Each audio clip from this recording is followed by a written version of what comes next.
happy Monday. Jackie Broman here from TBA Law. So, 3 Mondays till Christmas, well maybe 4, 3 working Mondays anyway. So I'm finishing up this year with the last 3 topics still on family law and separation, which I've been doing for the last 2 weeks. So there has been nearly 50 videos put into our archives from this year because I have been trying to do this every Monday at 10. So we save the videos onto the page and you can go back and have a look at all those different topics. So quick little tips every Monday morning. So for the last 2 weeks, I've done short segments on family law and that's going to continue today and for the next 2 weeks up until we finish for Christmas. So today I'm talking about the 4-step process that's implemented by the court system to determine whether a financial settlement is just or not, whether they'll sign off on it. So when you either apply to the court for a financial settlement or whether you're just submitting an agreement for agreement by the court, so you and your spouse have come to an agreement about how you're going to split your finances and you submit it to the court for endorsement basically. The court looks at these 4 steps. So we generally go through these 4 steps roughly on the first appointment with a client so that they have a good indication straight away about where they're headed in terms of a financial settlement. So a lot of people mistakenly think that when you're doing a financial settlement, you look at each type of asset separately and you divide that asset up. But that is not the case. So the first step in the 4-step process is to create a pool of all the assets and you work out the net value of everything, okay? So it's not an exact mathematical formula to do this 4-step process, but working out the net value is sort of the number then you work off. So you don't look at individual assets. You put everything into the pool, all assets and liabilities, you work out the net value. Superannuation should go in there, but sometimes you can divide out superannuation assets and non-super assets and deal with those differently.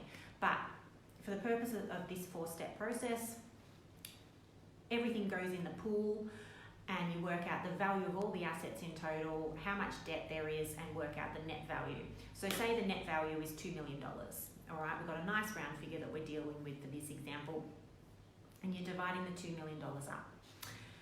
So the second step is then to work out who contributed what to the relationship in terms of then how you break that $2 million up. So usually the starting point, particularly if the relationship has been going for 10 years or so, is 50-50. Right? However, this second step is where you start adjusting that 50-50, okay? So you look at who contributed what throughout the relationship.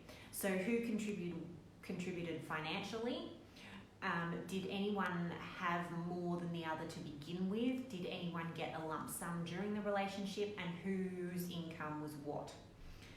You also look at non-financial contributions, particularly improvements to assets that were made just because of the skill that one of the people might have had. So they've increased the value of the property pool because of the skill of that person. And then we're also looking at carer contribution as well, okay? So someone staying home as a full-time carer does contribute a value to the family unit. And so all of this is looked at in the second step. So for example, that might adjust the 50-50 split of this $2 million from 50-50 back to 55-45, all right? Then the third step, so that's, first step is property pool, second step is who contributed what, third step is looking to the future. So looking at who is unwell, who has earning capacity, who is looking after the kids. So there has to be another readjustment of that percentage if someone, for example, has very little chances of earning much money in the future.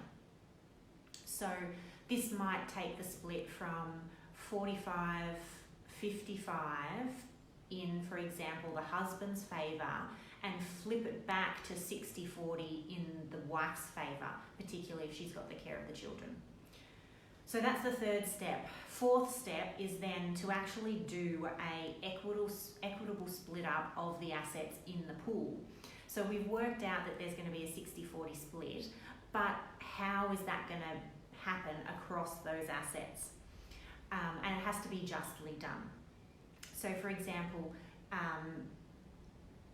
someone can't have a whole lot of super and nothing else because they're almost left destitute, particularly if you can't touch your super for a long time. You've got no actual assets or cash in the moment. So you do have to divide up assets, non-super assets and super assets, potentially with different percentages to get that overall 60-40 split. All right. So that was a really rough overview to give you an idea of the 4 steps. First step, work out a property pool and work out the net value of that. So you're dealing with the net value. Secondly, you're looking at who contributed what during the relationship. Thirdly, you're looking to the future, who needs to get a little bit more because they are either not well, not working, or have extra responsibilities. And then the fourth comes back to actually looking at the specific assets and splitting those up to achieve the percentage, but in an equitable way. All right.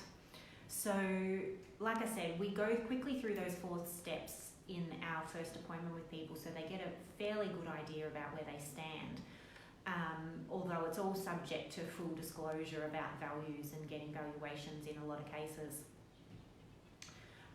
But when people come to us and they've already got an agreement, and so we're doing consent orders for them, this is part of the process. A court will not just blindly grant consent orders just because you've agreed.